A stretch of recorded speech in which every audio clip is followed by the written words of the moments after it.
안녕하세요, 김호준입니다. 안철수 후보의 포스터가 화제입니다. 혹자는 파격적인 구도에 감탄하고 어떤 이들은 당명을 뺐다고 비판합니다. 대선이라는 게 그렇습니다. 어느 순간 대선 후보를 자신의 대리자로 감정이입하기 시작하고 평상시엔 별 문제가 되지 않았던 것도 죽고 사는 문제나 되는 것처럼 격해지기 시작합니다. 그럼 어느 순간 또 심판들이 등장하곤 하죠. 과열된 선거판, 난무하는 네거티브, 자제해야 한다. 이런 이야기가 나옵니다.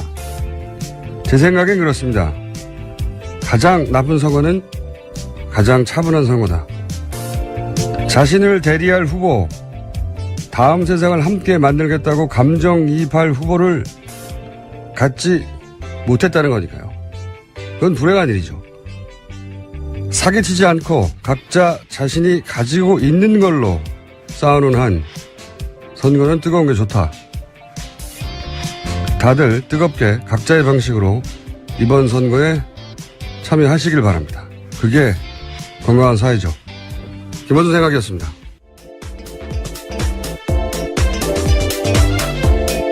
시사인의 김은지입니다. 네.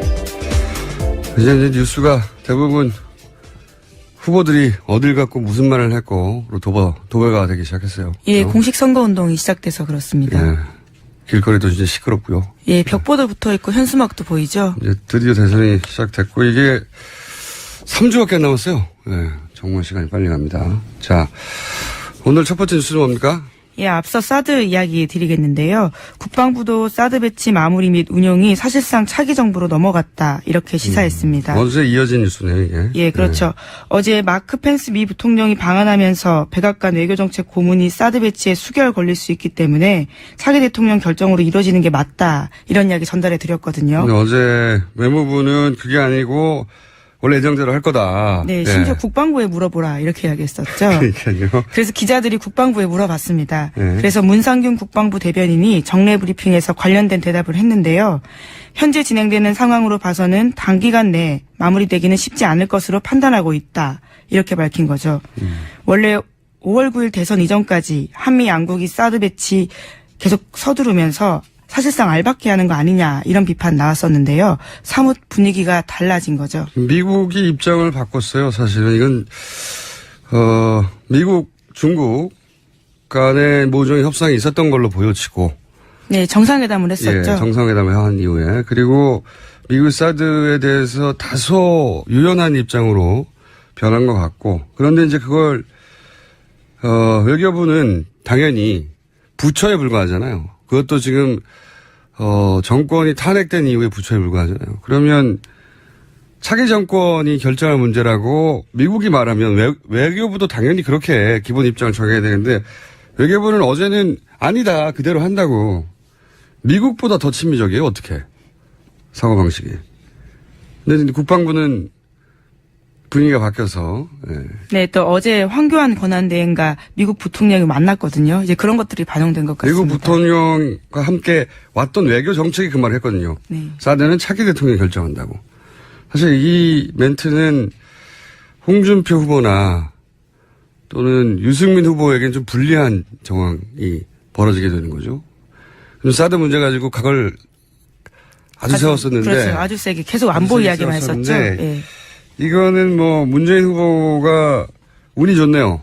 문재인 후보가 취했던 스탠스. 모호한 입장. 예. 차기 대통령이 결정해야 한다 하고 딱 맞는 멘트가 나와서 이렇게 외교정책 고문이 말해줄 줄 몰랐겠죠. 예, 이건 운이 좋은 상황이긴 한데 여하간 사드 관련해서는 지금 우리가 지금 최근 몇 개월까지 알았던 거는 다른 상황이 벌어질 수도 있다. 미국의 입장 변화 때문이죠. 네. 자, 다음 뉴스는요. 네, 어제 각 당 후보들이 선거 벽보 공개했습니다. 그중에서 가장 화제가 됐던 건 국민의당 안철수 후보의 벽보였는데요. 다양한 측면에서 칭찬을 받기도 하고 또 비판을 받기도 하고 있습니다. 디자인 자체에 대한 선호야 뭐 취향의 문제니까 논의로 하고. 예. 이 대선이라는 게 엄청난 이슈들이 매일 뜨고 지거든요. 웬만한 건 하루 이틀 유지될 수가 없는데 그 속에서 화제가 됐다는 자체로 성공적이죠, 사실은. 네, 또 네. 광고 천재라고 불리는 이재석 씨가 만들었다 이렇게 알려졌죠. 그것도 이제 국민의당이 마케팅을 잘했어요, 보니까. 이재석 씨는 나중에 인터뷰에서 실제 직접 디자인한 건 아니다. 뭐 가이드라인을 준 것 같은데. 근데 그 분을 전면에 내세우는 마케팅을 국민의당이 잘 했죠. 근데 이게 선거 국민이라는 게 참 재밌는 게, 감정이입을 하기 시작하잖아요. 자기가 지지한 후보가 자기가 지지하는 사람인 걸 넘어서서 자기가 그 후보가 돼요. 심정적으로 어느 정도는. 그래서 유권자 자신이 상대 후보가 잘하면 자기가 불안해집니다. 불안해져가지고 상대방한테서 막 잘못한 걸 찾아내게 되죠. 억지로라도. 예.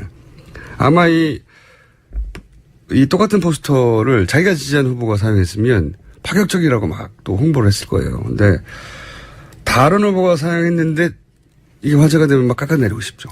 사람의 마음이라는 게 어쩔 수가 없습니다. 사람이 그렇게 생겨 먹었어요. 예. 그리고 이제 당명 넣냐 네. 마냐 가지고 또 없죠. 예. 논란이 됐는데 그건 뭐 그 당의 선택이거든요. 그 당의 전략이고 그로 인해서 득도 실도 있을 텐데 그것도 그 당의 몫인 것이고. 예. 근데 또 상대 당은 그걸 시비 걸 또 정치적 자유가 있어요. 왜 넣냐 왜 뺐냐. 이거 뭐 서로 치고받고 할 수밖에 없는 영역이고. 어쨌든 이 포스터는 제가 보기엔 국민의당 마케팅적인 승리다. 예, 저는 그렇게 생각이 듭니다.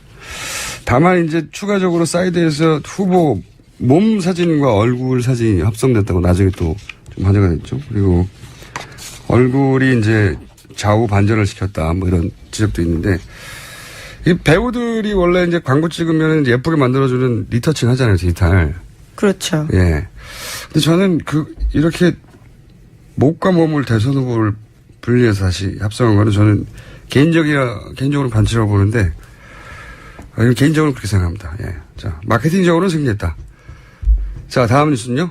네, 이제 본격적인 공식 유세를 시작하면서요, 각 후보들이 전국을 다니고 있습니다. 그래서 그 후보들 일정을 좀 말씀드리면요. 네. 어제 문재인 후보 같은 경우에는 대구를 찾았습니다. 대구요? 예, 대구를 찾아서 이런 이야기를 했는데요. 이번 대선은 유능한 진짜 안보 문재인과 무능한 가짜 안보 간의 대결이다. 지금까지 가장 많은 군 장성 출신들이 나를 지지하고 있다. 이렇게 안보 문제를 다시 한번 강조했습니다. 문재인 캠프에서는 보수의 본진에 가서 가장 먼저 메시지를 던지겠다. 이런 전략인가 보죠? 예, 네. 민주당으로서는 역사상 처음이라고 합니다. 공식 선거운동에서 대구에서 시작한 건요. 가장 약한 곳에 가서 먼저 시작하겠다. 예, 그렇죠. 일단 그러면 저희가 각 후보 유세 컷을 일부 마련했어요. 네. 대구 유세 컷 잠깐 들어보겠습니다. 우리 대구가 통합의 문을 열어주시기 바랍니다. 대구가 나서서 분열을 끝내주십시오. 통합을 시작하는 새로운 역사, 우리 대구가 서주십시오. 자, 대구에서 이제 문재인 후보 입장에서는 자신이 가장 약한 지역이니까 호소하는 멘트를 날린 것 같고요. 자, 홍준표 후보는요? 기호 2번. 예, 홍준표 후보는 어제 다양한 곳을 찾았는데요. 그중에서도 대구를 찾아서 이렇게 이야기했습니다. 좌파가 이번에 정권 잡으면 20년간 못 가져온다. 이렇게 이야기한 건데요.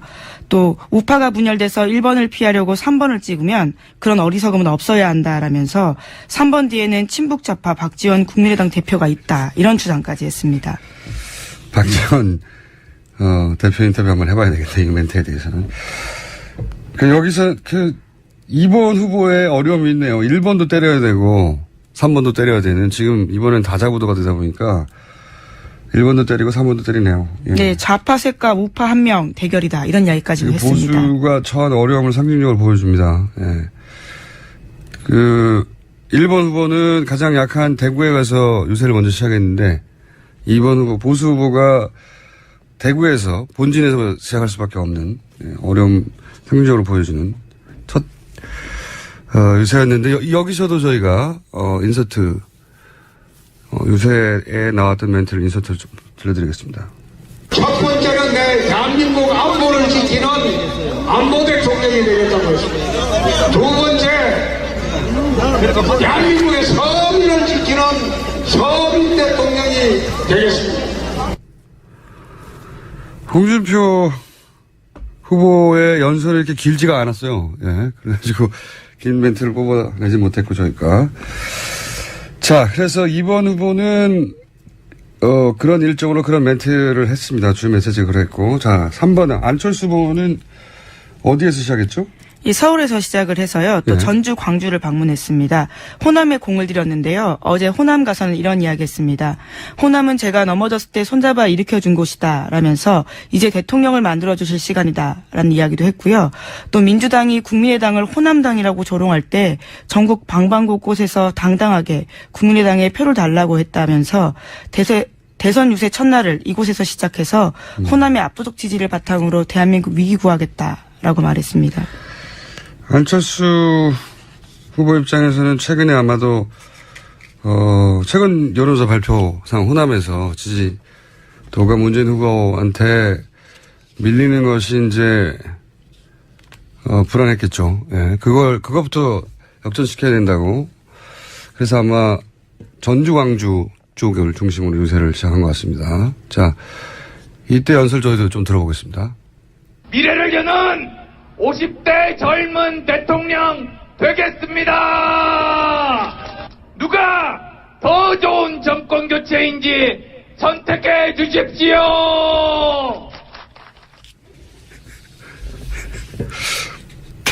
죄송합니다. 갑자기 웃음이 나가지고. 연설관에서 가장 이제 화제가 되는 거는 역시 안철수 후보의 연설 내용을 떠나서 뭐랄까요. 예. 샤우팅? 예, 목소리가 계속해서 화제가 되고 있죠. 예, 종편에서 이제 루이 암스트롱에 비유해가지고 이제, 암스트롱 장법이라고 하기도 하고, 얇은 목소리를 좀 중저음으로 노력으로 바꾼 거죠, 의식적으로. 예, 연설할 때만 이렇게 이야기합니다. 예. 평상시에는 유권자 만날 때는 똑같은데요. 한편으로는, 그 노력이 얼마나 대단한가 하는 칭찬도 있고요. 근데 이제 연설할 때 이제 최근에 이렇게 뒤를 끄는 샤우팅 있지 않습니까? 뭐라 불러야 되는지 모르겠는데. 네, 소몰이라는 이야기도 있긴 있습니다. 소몰이 창법. 예, 온라인에서는요. 예. 여하간, 저는 적응이 잘 안 되는데, 이걸 계속 하시는 걸 보면, 주변에서 이게 괜찮다고 해주는 분들이 많은가 봐요. 또 이 강철수라는 이미지를 밀고 있는데요. 네. 그것과 어울린다라고 생각하는 것 같습니다. 강해 보이는 이미지. 중저음으로 바꾼 목소리까지는 저는, 이렇게까지 노력했다. 스스로 연구하고 노력했다. 뭐 이렇게 평가하는 것에 동의하는데, 마지막에 끄는 거는 저는 적응이 안 되거든요. 아무리, 노력했다라고 하는 말로 덮어려고 해도 잘 적응이 안 되는데 이게 이상하네요. 이걸 계속 쓴다는 거는 국민의당에서는 반응이 좋다고 생각하는 것 같은데. 계속 들으시면 적응이 되실 수도 있습니다. 그럴 수도 있겠습니다만, 네. 저는 듣자마자 웃음이 나와서 죄송합니다. 안철수 후보 지지자들에게는. 웃음이 나오면 어떡합니까? 예. 좀 어색한데. 자꾸 듣다 보면 적응이 될까요? 자, 다음 뉴스는요? 네, 다음 후보는요? 예. 바른정당 유승민 후보는 인천 상륙작전 기념관을 출정식 장소로 삼았습니다. 거기서 인천 상륙작전처럼 대역전하겠다 이렇게 밝혔습니다. 멘트가 그거예요? 인천 상륙작전처럼 대역전하겠다? 네, 그런 각오를 보인 거죠. 예. 보수 후보라서 이렇게 연결했나요? 인천 상륙작전도? 네, 그렇게 보입니다. 예. 이건 인상적인 멘트는 아닌데. 인천 상륙작전이 언제적 일입니까? 6.25 때죠. 그건 저도 알죠, 당연히. 예, 예. 제 말은 확 와닿지 않는다는 거죠. 이건 바른정당에서 뭔가 구호를 새로 만들어야 될 것 같은데. 자. 유승민 후보의 인천 상륙작전처럼 대역전 하겠다고 하는 연설은 저희가 구하지 못했어요. 예, 연설을 구하려고 했는데. 내일 유세 과정에서 나오는 또 다른 멘트는 또 현장에, 연설음을 구하면 저희가 들려드리겠습니다. 다음 후보, 심상정 후보는요? 네, 심상정 후보는 다양한 노동계 관계자들을 만나면서 그 현장을 찾았습니다. 그리고는 홀대받는 노동을 당당하게 대접받는 노동으로 바꾸는 대한민국의 노선전환 하겠다. 이렇게 지지 호소했습니다. 알겠습니다. 심상정 후보에게 딱 맞는 지역에서, 장소에서 출발했네요. 네. 여기에서의 연설 역시 저희가 깔끔한 걸 구하지 못했어요. 이제 앞으로 후보님들, 연설을 하시면 각 캠프에서 인터넷이나 유튜브나 좀 빨리 올려주셨으면 좋겠어요. 저희가 구해서 들려드리게. 그리고 가능하면 좋은 음질로, 예, 저희가 매번, 대선일까지 소개해 드리려고 합니다. 자, 다음 뉴스는요? 네, 대선 21일 남았습니다. 비문 진영의 막판 단일화 여부에 관심이 쏠린다. 이런 이야기가 벌써부터 세계일보를 통해서 나오고 있습니다. 남은 변수가 뭐냐 이런 거겠죠. 예. 네, 한마디로. 그래서 이런 뉴스들이 제법 많이 나오고 있어요. 이제 뭐 단일화가 어떻게 될 건지 등등등등 유사한 뉴스들이 많이 나오는데 일단 이걸 주시로 하고 마무리해 볼까요? 제3지대는 이제 사라졌다고 봐야 되죠. 예, 각 후보들, 제3지대 이야기했던 후보들이 오히려 지금 각 캠프 진영으로 모인다라는 이야기가 돌고 있죠. 완전히 사라졌다고 봐요. 정운찬, 홍석현, 김종인 전 대표, 이분들의 그 와해는 뉴스공장에서 정운찬 전 총리를 인터뷰하면서가 시작된 게 아닌가 하는 개인적인, 예. 네, 사두체제 말씀하셨습니다. 개인적인, 이 인터뷰에 세 분이 안 모이더라고요. 예. 안타까움을 전하고. 남은 대선 지형의 변수, 말실수 보통 등장하기도 하고, 혹은 특별한 개인 비리, 이런 게 없다면, 이제 남은 건 후보 간의 합종연행. 연대. 예, 이런 얘기 이제 하는데, 우선 이제 바른정당 내에서 이정구 정책위원장이 이분이 선대 부본부장이에요. 그러니까, 자신의 후보에 대해서 선대 부본부장이 본선 시작하자마자 사퇴부터 의결한 거란 말이죠. 대단히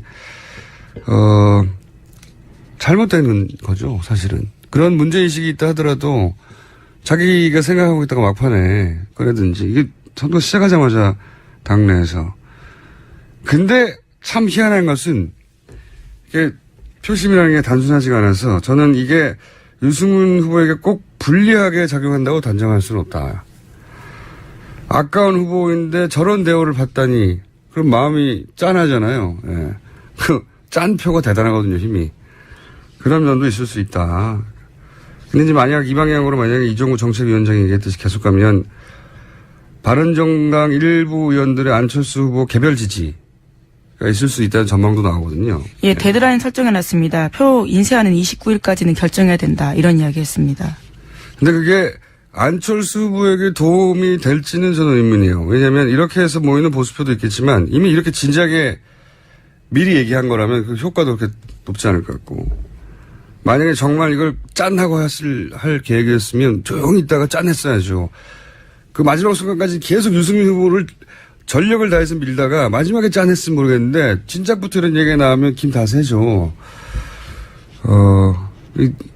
그리고 그렇게 했을 경우 바른정당은 대선 후에는 존립 가능하겠나.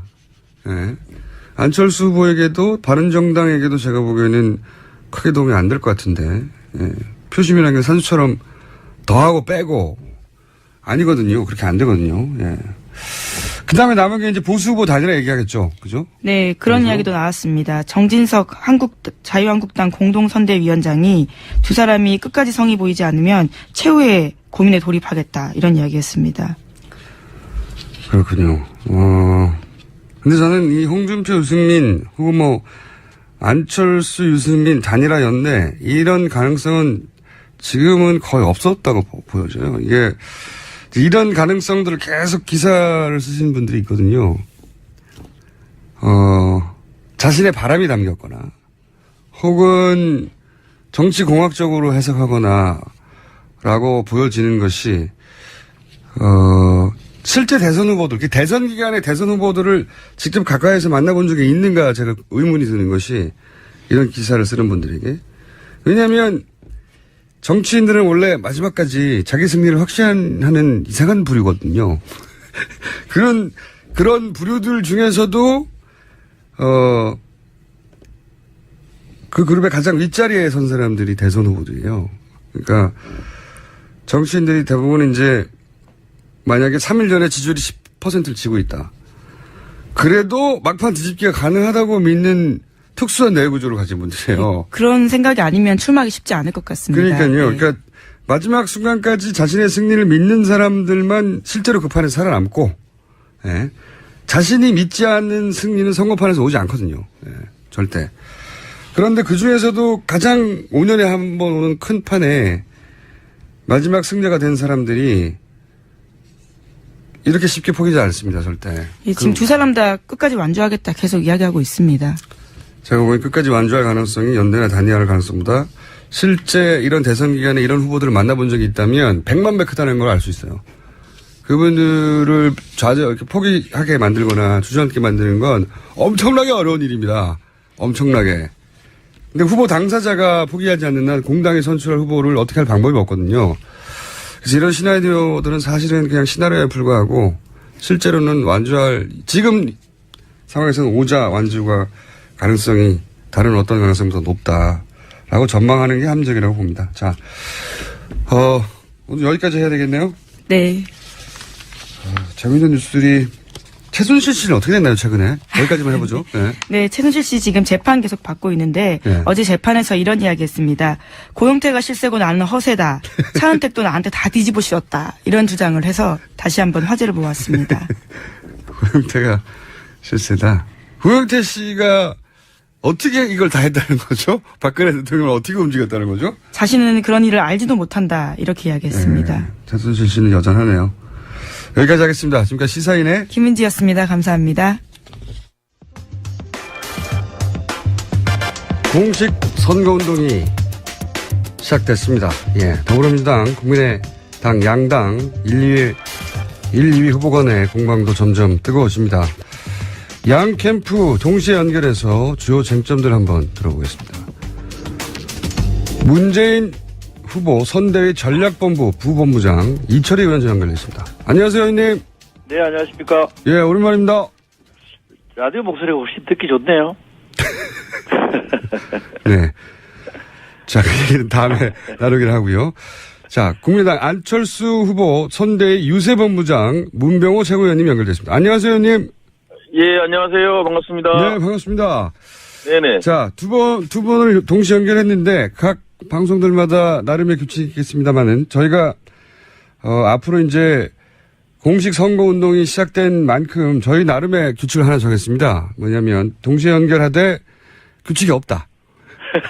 그래서 상대방 말이 끝나지 않았는데 치고 나오셔도 되고 질문을 질문으로 대받으셔도 되고 그리고 화를 내셔도 되고 그거는 어디까지나 듣는 청취자들이 판단하게 하자. 가능한 네. 어떤 규칙도 없이 진행한다. 왜냐하면 이쪽에 한 번 주고 이쪽에 한 번 주고 이쪽에 30초 주고 이쪽에 30초 주고 하고 보통 그렇게 하는데 답답하지 않습니까? 그죠? 네. 두 분 모두 답답하시죠, 그럴 때. 자, 우선 이 최근에 지지율 갖고 말이 많습니다. 네. 두 분 다 선거도 많이 치러보셨는데 우선 이 지지율이 양자 구도가 무너졌다라고 하는데 문병호 최고위원님 일단 여기에 대해서 어떻게 생각하십니까? 여기서부터 시작해보죠. 양자 구도가 계속 되고 있죠. 지금 금주 초에 나온 조사에 의하더라도 거의 뭐 박빙의 조사 또 약간 차이 난다 하더라도 거의 양강 구도는 굳어진 것 같습니다. 이제 앞으로 이제 더 이제 안철수 후보가 치고 올라가야 되는데요. 뭔가 모멘텀을 만들려고 지금 여러 가지 계획을 세우고 있습니다. 이철희 의원님 들으시다가 중간에 치고 나오셔도 됩니다. 무규칙입니다. 네. 뭐 양강이라 해도 굳이 아니라고 저희는 말하고 싶지는 않습니다만 숫자를 숫자대로만 보면 여론조사가 말해주는 숫자를 그대로 읽으면 1강 1중 3약이라고 보는 게 맞는 것 같은데 뭐든 상관없고요. 안철수 후보의 지지율이 최근에 좀 꺾인 거는 제가 볼 때 사실인 것 같습니다. 저희가 주목하는 거는 이겁니다. 안철수 후보 지지율의 급상승은 저 스스로 쌓은 게 아니기 때문에 조만간 조정기를 거치면서 빠질 거라고 봤는데 생각보다 좀 빨리 빠졌고요. 빠진 원인도 유치원 발언처럼 스스로 까먹어버려서 스스로 쌓지 않은 지지율을 스스로 까먹었다. 이게 저는 상당히 의미 있는 흐름이라고 보고요. 그래서 저는 안철수 후보가 반전의 모멘텀을 쉽게 만들기는 어려울 거다라고 봅니다. 문 의원님 기다리지 않으셔도 됩니다. 예. 네. 예, 그렇지는 않다고 봅니다. 어차피 원래 뭐 지지율이라는 게 출렁거리는 것인데 일단은 그 안철수 후보가 갖고 있는 기본 캐파가 있어요. 기본 캐파가 있기 때문에 그 기본 캐파에 아직 많이 못 미칩니다. 그래서 앞으로 이제 이번 주에 뭔가 좀 새로운 전략으로 또 지지율 상승을 이끌 것으로 예상하고 있습니다. 두 분 좀 심심합니다. 저희가 무규칙과 이 대혼란을 바랬는데 너무 깔끔하게 각자 하실 말만 하시고 그러면 거꾸로 제가 중간에 한번 여쭤볼게요. 문 위원님. 네네. 이게 다시 반전 모멘텀을 마련하기 어려울 것 같다고 이철희 의원님 지적하셨는데, 반전 모멘텀은 어떻게 만들어지는 거죠? 이번 지지율 상승은요, 저는 그렇게 봅니다. 안철수 현상부터 좀 봐야 되는데요. 이번 대통령 선거의 프레임은 새로움 대 낡음, 미래 대 과거의 프레임입니다. 그래서 지금 국민들께서는 이 낡은 대한민국 체제를 바꿔서 새로운 나라를 만들어야 된다, 이런 열망들이 강하게 잠재되고 있습니다. 그것들이 표출된 것이기 때문에 이것은 잠재적이고 단순한 지지율이 아닙니다. 이것은 커다란 쓰나미가 지금 몰려오고 있는데 그 맨 앞에 안철수 후보가 있다는 것이죠. 그래서 이 지지율이 출렁거릴 수는 있지만은 결국에는 그런 국민들의 어떤 새로운 나라, 그리고 미래를 지향하는 대한민국을 염원하는 국민의 마음이 결국은 이제 집약이 돼서 안철수 후보의 지지율 상승이 결국은 이루어지고 승리할 것이다, 그렇게 보는 것이죠. 그래서 잠시 집중될 수는 있지만은 대세는 지장이 없다. 대세는 안철수 후보가 쥐고 있는 건 틀림없습니다.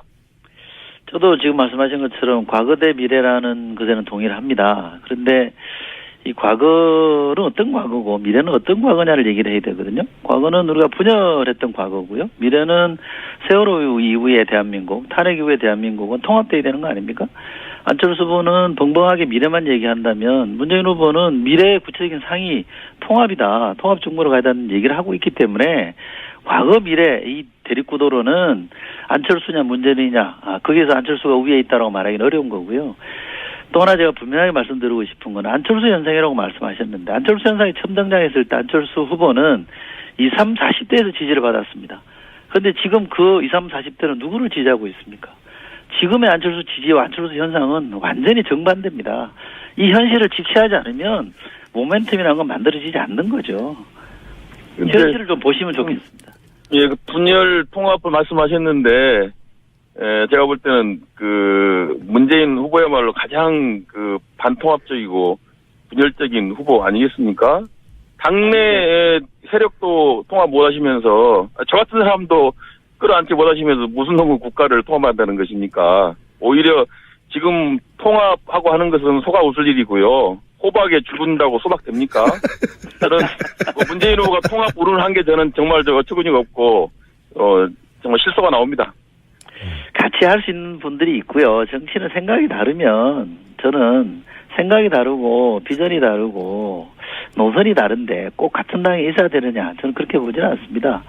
당을 달리할 수 있는 거죠. 그런데 그때 총선 전에 당을 달리해서 나가신 이후에 지금 더불어민주당은 그야말로 더불어 같이 가고 있지 않습니까? 그리고 국민 지지율이 정당 지지율 50% 넘어가고 있지 않습니까? 이 정도면 통합의 리더십이라고 말할 수 있는 거 아닌가요? 글쎄, 더불어 같이 간다는 것도 저는 이해가 안 되고요. 지금 당내에서도 같이 안 가고 김종인 대표 탈당을 했고, 또 박영선 의원이라든 또 지금 이재명 시장, 안희정 지사에 대해서도 통합이 잘 안 되잖아요. 결국은 그냥 거칠로만 지금 같이 하고 있는 것이지, 실제 그쪽 지지자들이나 그쪽 내부에서는 반문재인의 입장을 갖고 있는 게 저는 사실이라고 봅니다. 그래서 저는요.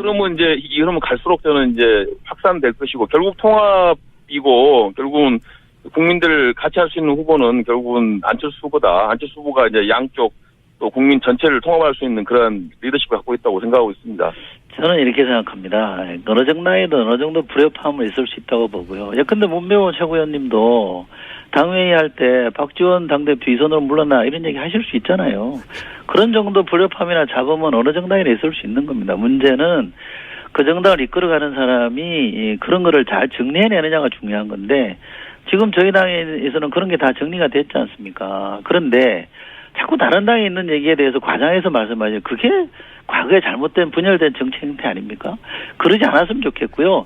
자기 당의 문제는 자기 당이 풀고 그것이 집 밖으로 심각하게 노출될 때 조언을 해주는 거는 필요합니다만, 저희 당은 지금 굉장히 잘 가고 있는데, 통합된 구도를 유지하고 있는데 마치 문제가 있는 것처럼 강변하시는 거는 사실관계가 잘못된 거 아닌가요?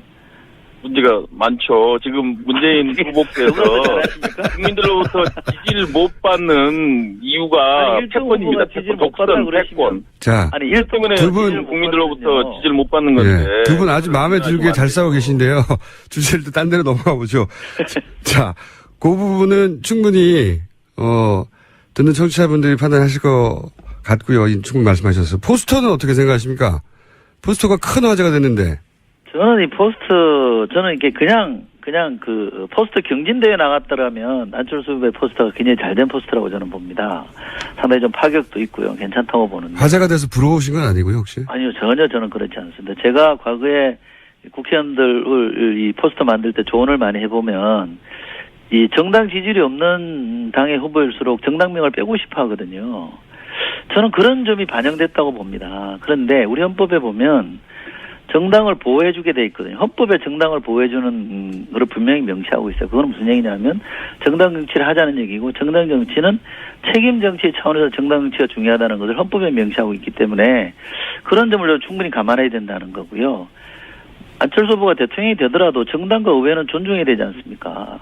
그게 민주주의 정신이거든요. 그런 민주주의 정신도 제대로 구현하기 위해서라도 저는 정당명이 들어가야 되는 거고, 만약에 40석이라는 게 너무 이게 급조된 미니정당이기 때문에 그걸 좀 숨기고 싶었다.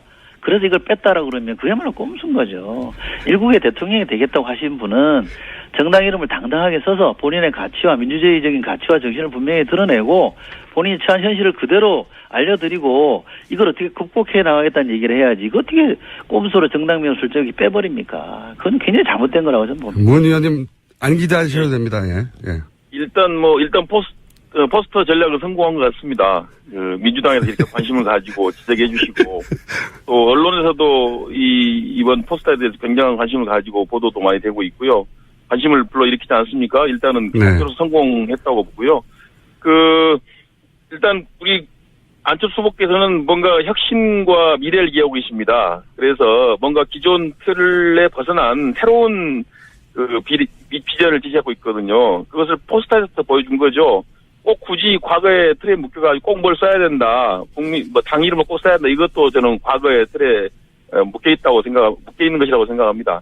지금 그 포스터에 보면은 색깔이 나와 있고, 색깔이 이제 녹색이 조화되어 있고요. 그 다음에 국민이라는 표현이 들어가지 않습니까? 그러니까 꼭 당 이름을 안 쓰더라도 그 당의 이미지가 충분히 반영이 된 것이죠. 그리고 국민들이 봤을 때 저게 국민의당 안철수 후보구나 이렇게 느낌되는 것이지, 거기에 꼭 국민의당 이름 써야 되는 것이라고 말하는 것은 그야말로 과거의 관점이다. 그렇게 말씀드립니다. 아니, 정당이 엄연히 존재하고 있는데요. 그 정당명을 쓰는 게 과거에 묶여 있는 거라고 보는 것 자체가 저는 도저히 납득할 수가 없고요. 아니, 국민의당 명 썼잖아요. 그 이름만 국민은 안 썼으니 그러니까. 이미지나 모든 면에서 다 표현이 돼 있지 않습니까? 그것이 이제 프로의 기법이라고 봐야죠. 문병호 의원님, 국민이라는 단어가 들어가면 그게 국민의당입니까?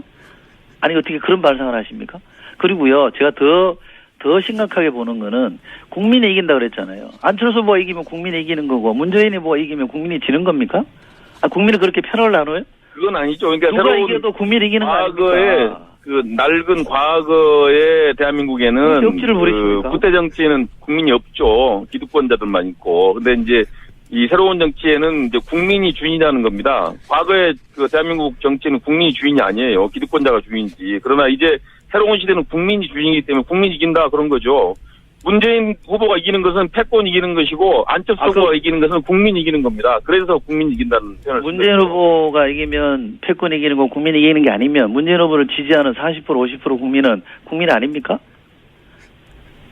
물론 그런 문재인 후보 지지하는 두 분이 참 잘 싸우십니다. 꼭 과거에 꼭 문재인 후보가 적폐 세력 말씀하시는데 그야말로 잠깐만요. 문재인 후보께서 적폐 세력이 안철수 후보를 지지한다. 그래서 그러면 안철수 후보 지지하는 후보는 적폐 세력입니까?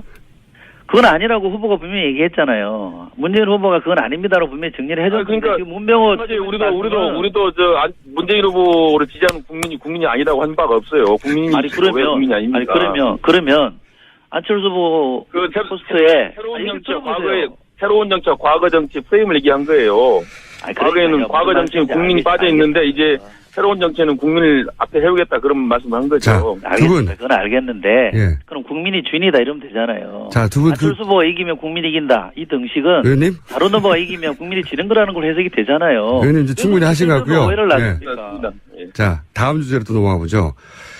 통합 얘기하고 하셨으니까, 누가, 지지선언이 이분한테서 누구에게로 갈까, 이 관심사가 되는 분 중에, 가장 큰 관심을 받는 인물 중에 한 분이 김종인 전 대표입니다. 김종인 전 대표가 우선 이철희 의원께 여쭙겠습니다. 민주당 출신이니까. 김종인 대표가 문재인 후보를 지지할까요?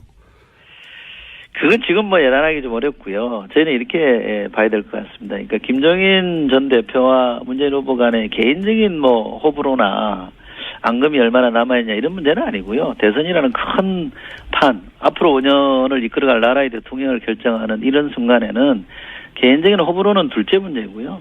비전이나 가치의 문제입니다. 예를 들면 김종인 전 대표가 통합정부라는 걸 말씀하시면서 출마 선언을 했잖아요. 지금은 이제 접긴 하셨습니다만 또 평생을 경제민주화에 바쳐오셨잖아요. 그러면 문재인 후보가 통합정부 또는 경제민주화, 김종인 전 대표가 지향했던 가치 이걸 얼마나 수용하고 함께하느냐 이게 중요한 포인트지 개인적 앙금이 얼마나 있느냐 없느냐 이건 저는 전혀 중요하지 않다고 보거든요. 그런 차원에서 두 분이 이런 어젠다를 놓고 가치를 놓고는 저는 같이 갈 수 있다. 이거는 분명히 이제 말씀드릴 수 있는 지지선언은 안 나오는 겁니까 그럼? 아니 그거는 앞으로 지켜봐야 될 문제죠. 지금 제가 된다 안 된다 이렇게 예단할 수는 없죠. 예. 예. 그 김종인 대표님과 얘기를 해 보면은요. 김종인 대표께서는 이제 지금 대한민국이 위기다. 이 위기에 빠진 대한민국을 살려야 한다. 그런 그 소명의식이 많으신 것 같아요. 그래서 어느 후보가 과연 현재 그 대한민국의 어려움을 극복할 수 있느냐, 해결할 수 있느냐 그런 걸 보시는 것 같습니다. 그래서 아마 개인적인 뭐 친소관계를 떠나가지고 문재인 안철수 문재인 후보 중에서 누가 과연 이 나라를 살릴 수 있느냐 이것이 관점이라고 보는데요. 김종인 후보께서는 이제 앞으로 그런 관점에서 어느 후보가 더 유능한가 그 부분을 보겠죠. 그런데 제가 볼 때는 안철수, 김종인 조합이 가장 효과적이고 가장 국민들이 봤을 때 좀 더 나라를 살릴 수 있는 조합이 아닌가 지금 그렇게 보고 있습니다. 그런 가능성이 있을까요? 제가 궁금한데. 저는 가능성이 있다고 봅니다. 그러면은 확률로 보자면 문재인 지지선언을 한다. 안철수 지지선언을 한다. 누구도 지지선언을 하지 않는다. 각각 얼마나 정도 됩니까? 그분이 그 킹메이커는 안 하겠다는 말씀을 하셨고요. 예. 그래서 아마 구체적으로 누구 손을 들어주는 구체적으로 나는 누구누구를 지지한다 이렇게 말씀하시지는 않을 겁니다. 그러나 그분이 하는 말씀을 들어보면 저게 누구랑 뜻을 같이 하는구나. 누구가 지향하는 바를 공감하고 계시는구나를 알게 될 텐데 그런 점에서 보면 통합을 내세우고 경제민주화, 재벌개혁하겠다, 검찰개혁하겠다는 민주당과 문재인 후보랑 함께 할 거라고 저는 봅니다. 지금 저는 제가 봤을 때 지금 현재 입장에서는 누구도 지지 않을 가능성이 가장 높다고 보고요. 단 이제 안철수 후보냐 문재인 후보냐 둘 중에 한 명을 꼭 골라야 한다라고 하면은 안철수 후보를 선택할 걸로 보고 있습니다. 왜 그런지는 전혀 말씀 안 이미 하세요. 문재인 후보께 이미 떠났는데 다시 그걸 들어가겠습니까? 그건 안 되죠. 제가요, 김종인 전 대표 시절에 전략기획위원장을 오래 같이 해서 모셔봤던 입장인데요. 제가 공사석에서 가장 많이 들었던 게 안철수 후보에 대한 비판이었습니다. 그건 저도 그 양으로 따지면요. 많은 얘기 문재인 후보에 나눠봤는데 대한 문재인 후보에 대해서 절반도 안 됩니다. 가장 더 계십니다. 똑같은. 그러니까 자꾸 그런 거 가지고 판단하실 거라고 보지 마세요. 아니 그러면 글쎄요. 각자 현재 앞으로 변화할 수 있는 가능성이 안철수 후보가 더 많기 때문에 저는 안철수 후보께서 뭔가 새로운 김종인 후보께서 선택할 수 있는 새로운 모멘텀을 만들어야죠. 두 분이 각자 사석에서 상대 후보에 대해서 김종인 전 대표가 한 이야기 중에 하나씩만 공개해 주시면요. 그건 말씀드리기 곤란하죠. 알겠고요. 자, 그럼 바른정당이 안철수 후보 일부 의원이죠. 일부 의원이 바른정당이 안철수 후보를 지지할 거란 얘기도 나오는데 이건 어떻게 평가하십니까, 두 분? 유일로 의원요? 네네, 바른정당의 일부 의원이 안철수 후보를 네네 지지할 수도 있다. 물론 한 건 아니구나 아직. 네. 그래서 저희 국민의당은 당대 당 관계에서 연대를 하거나 할 생각은 없고요. 바른정당의 의원님들이 안철수 후보를 지지하는 것을 환영하고 좋다고 생각하고 있습니다. 그리고 앞으로도 저희는 민주당이 됐건 바른정당이 됐건 뭐 사안에 따라서는 옳은 방향으로 가는 문제에 대해서는 공조할 수 있다고 생각하기 때문에 큰 문제는 없다고 보고 있습니다. 저는 바른정당의 결정 자체에 대해서 뭐 왈가불가할 생각은 없는데요.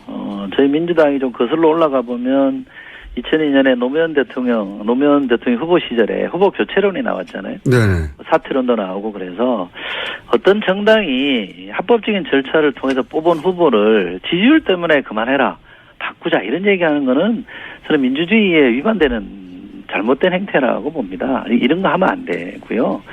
개인적으로 저는 바른정당이 이 당이 만들어질 때나 이 유승민 후보를 뽑을 때 사실상 이번 대선에 이기기 어렵다라는 거는 그분들도 다 아셨을 거 아닙니까? 그러면 지금 바른정당이 해야 될 일은 보수를 수구보수에서 개혁보수로 바꿔내는 이게 제일의 과제이고 숙명이라고 본다면 거기에 집중하는 게 맞고요. 거기에 집중하려면 이번 선거에서 끝까지 완주하고 왜 개혁보수로 가야 되는지 목소리를 끝까지 내는 게 전 중요하다고 보기 때문에 어떤 결정을 하든지 뭐 제가 왈가왈부할 건 아니라는 전제하에 바른정당이 중심을 잘 잡고 유승민 후보가 개혁보수의 길을 끝까지 가는 게 전 좋다고 봅니다. 네, 이철 의원께서 이제 민주당의 바람을 말씀하신 걸로 이해하겠습니다. 예, 알겠습니다. 자, 마지막으로 저희가 대략 5, 6분 정도 남았는데 두 분의 이름이 실검회에서 각속 중입니다. 아주 사람들이 많이 듣고 있나 봅니다.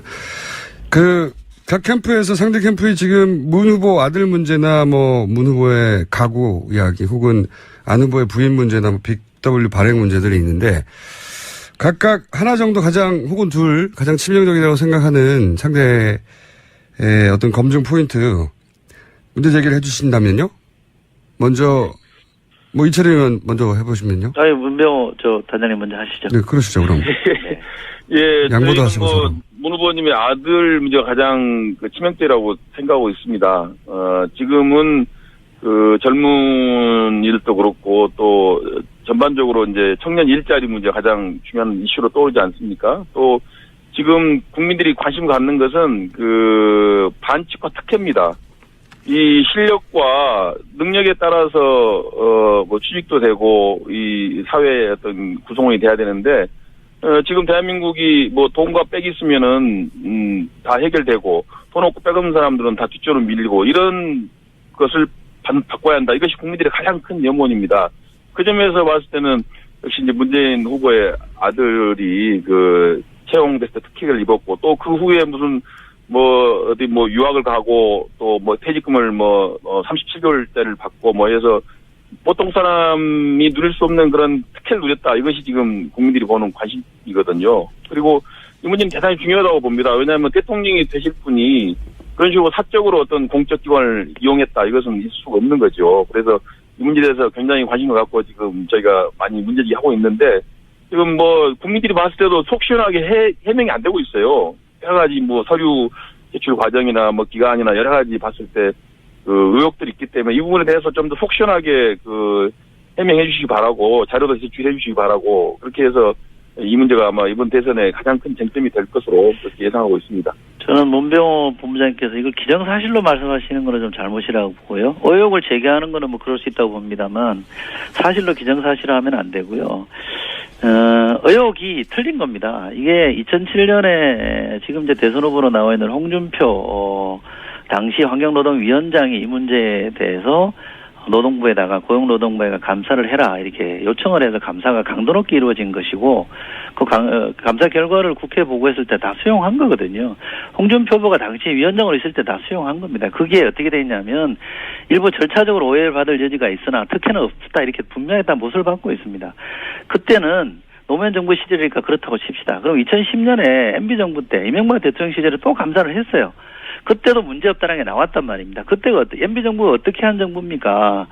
전직 대통령, 노무현 전 대통령을 검찰 수사를 해가지고 결국 서거하게 만들었던, 다시 말해서면 전 정부의 핵심, 대통령을 비롯해서 핵심들에서 탈탈 털었던 정부 아닙니까?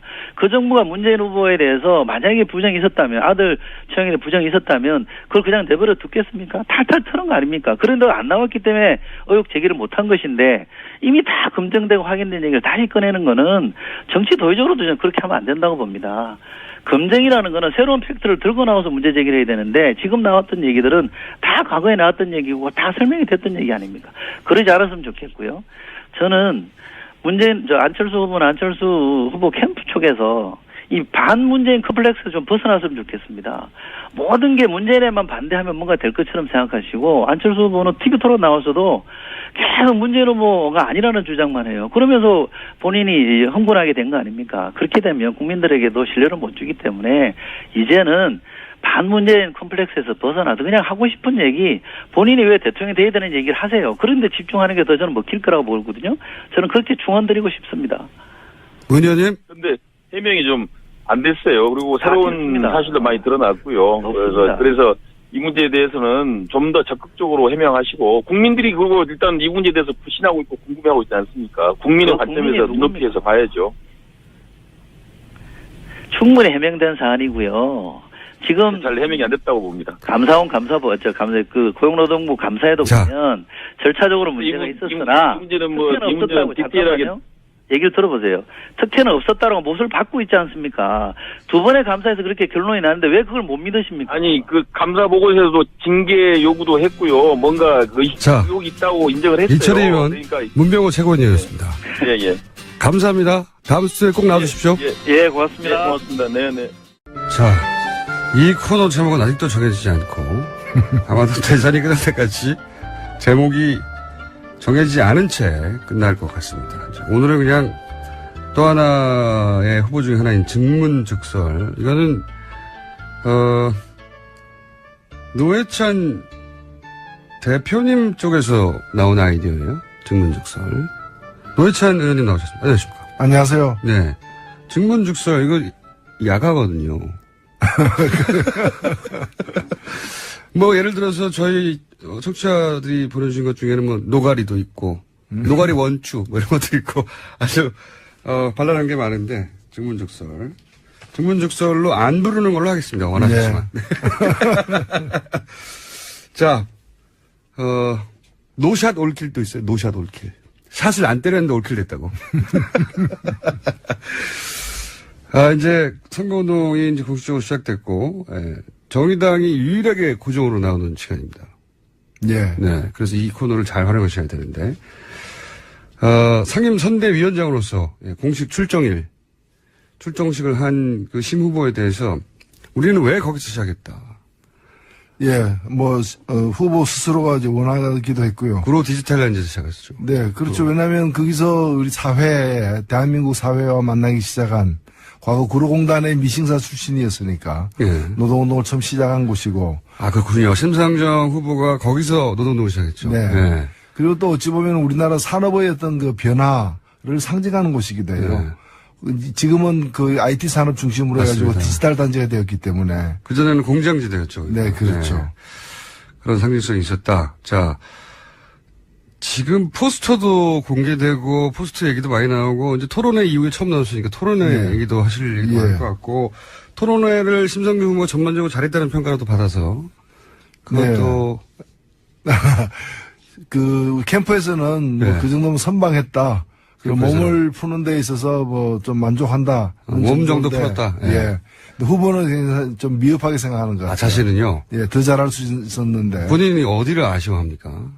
하고 싶은 얘기 다 못했다라는 좀 그런 문제의식을 갖고 있는 것 같고 해서 저는 일단은 후보에게 너무 많은 것을 주문하면 안 된다는 거죠. 사실 따지면 여러 가지가 부족한 게 있을 수는 있는데 일단 후보가 자신감 갖고 여유 있게 하는 게 좋다는 거고 유승민 후보가 그날 많은 박수를 받았는데 그렇죠. 예. 제가 볼 때는 내용이 특별히 좋았다기보다는 자연스러웠다. 맞습니다. 그러니까 다 소화해내고 자연스럽게 이제 억지 부리지 않았던 것이 연출되지 않은 듯한 그 느낌. 네. 그래서 제일 이렇게 좀 뭔가 그 마음이 평정을 잃은 듯하게 보이는 사람이 제일 못한 가 되는 거죠, 사실. 네. 그 평정을 잃었던 걸로 보이는 후보는 누구였습니까? 두 후보였는데 홍준표 후보는 의외로 원래 파이터거든요. 대단한 파이터죠, 사실. 엄청난 사람이죠. 저도 그렇죠. 많이 해봤기 때문에. 토론회에서 붙으면 이기기 쉽지 않은 제가 사람인데. 유일하게 상대가 홍준표 나올 때 유일하게 긴장하거든요. 예측 불허로 하기 때문에. 그렇죠. A로 공격했는데 C로 대받는 분이죠. 그렇죠. 예. 그리고 정면 쳐다보고 옆으로 총 쏘는 사람이라서. 근데 이번에 보니까 거의 이제 제가 느끼는 건 뭔가 다리에 힘이 빠졌다. 다리 힘 빠졌다. 예. 그러니까 전의가 좀 반 좀 상실된. 그러니까 워낙에 지지율이 적게 나고 한 자릿수다 보니까 네. 그 원래 도끼나 이런 것들이 많이 없어졌어요. 네. 본인이 많이 붙어보셨잖아요. 많이 해봤죠. 근데 100분 토론이 뭐니 많이 보셨잖아요. 정말. 이렇게 약한 모습은 처음 봤다는. 약간 모습은 처음 봤다. 이제 실망스럽다는. 실망스럽다. 예. 계속 이제 더 이상 근데 회복이 안 될 것 같아요. 뭐, 거의 뭐 링에는 올라왔는데 혼수 상태에. 혼수 상태. 안철수 후보도 좀 다들 그렇게 이제 지적을 했지만은 좀 참 그 토론을 하는 데 있어서 좀 이제 안습이었어요. 예, 안습. 그 자체였다. 예, 너무 이렇게 화가 나 있는 듯한. 경직된 느낌이 예, 그래서 그만큼 마음이 조급한 게 아닌가. 이렇게 보여지고. 문 후보 같은 경우에도 그 방어는 확실히 늘었더라고요. 방어하는 데서 굉장히 결기 있게. 문 후보가 토론에 약하다는 이미지가 있었어요, 실제로. 예, 그래서 예. 그것도 그 좋은 점이죠. 예. 기대치가 낮으니까. 기대치가 낮으니까 웬만큼 해도 좀 잘해 보이는데 예. 방어는 확실하게 과거보다 방어하는 실력이나 예. 이 결기가 이게 좀 대단했는데 공격해가지고 막 상대를 묵사발 만드는 데 있어서는 예, 예. 이제 거의 가다가 이렇게 마지막 그 일격 회심의 일격은 안 하고 이제 뭐 의도적인 건지 아니면 뭐 토론 스킬이 거기까지는 잘 모르겠는데 좀 성품하고도 관계 있을 거고요. 예. 그래서 마지막 숨까지 끊어놓지를 못하는 모질지 못한 거죠. 모지지 못했다. 그런 것도 있는 거고 또 1등이니까 또 너무 그렇게까지 할 필요가 또 없다고 판단할 수도 있고요. 그러니까 좀 더 폭넓은 지지를 받기 위해서 너무 야박하게 굴지 않았을 수도 있다. 네, 뭐 네. 의도적이었다면. 홍준표 후보와의 그 흔히 뭐 티키타카라고 하는 주고받는 거가 생각보다는 잘 됐다고 만족해하는 것 같아요. 캠프 속에서는. 제가 볼 때도 그게 이제 네. 이제 홍의 공격에 대해서 좀 가차없이 이렇게 대응을 하면서 방어를 했기 때문에 그 점은 이제 상당히 좀 힘 있는 후보 그런 어떤 인상을 줬다 이렇게 생각됩니다. 전반적으로는 가장 잘한 후보는 심상정 후보를 제외하고는 유승민 후보라는 데는 동의하시나 봅니다. 예. 근데 뭐 그 뒤에 여론조사를 보니까 그렇게 뭐 반영이 그렇게 그러니까요. 여론조사로 바로 반영되는 건 아닌 것 같아요. 저는 그거 보면서 저도 비슷하게 홍준표 후보가 제가 보아왔던 그 수없는 토론회에 비해서 뭐랄까요. 결기도 좀 많이 떨어지고 날카로움도 좀 떨어졌다. 그게 의도적으로 대선 후보라서 자제하는 건지 잘 모르겠으나. 자제한다기보다는 뭐 자학하는 측면도 있었던 것 같아요. 스스로 뭐 세탁기에서 걸어나왔다 그러고. 세탁기에서 걸어나왔다. 사실 그 세탁 대상은 아니거든. 기름 걸레는 분리수거해야지. 그걸 세탁기에 넣고 돌리면은 다른 세탁을 못 하잖아요. 제가 이 시간만 되면은 요 앞에 저희가 이철희 의원과 문병호 위원 두 분이 무규칙으로 토론을 해가지고 제가 끼어들 틈이 없어가지고 중간에 화장실 갈 뻔했어요. 할 일이 없어가지고. 근데 이 시간도 제가 할 말이 별로 없습니다. 토론의 총평은 그렇다.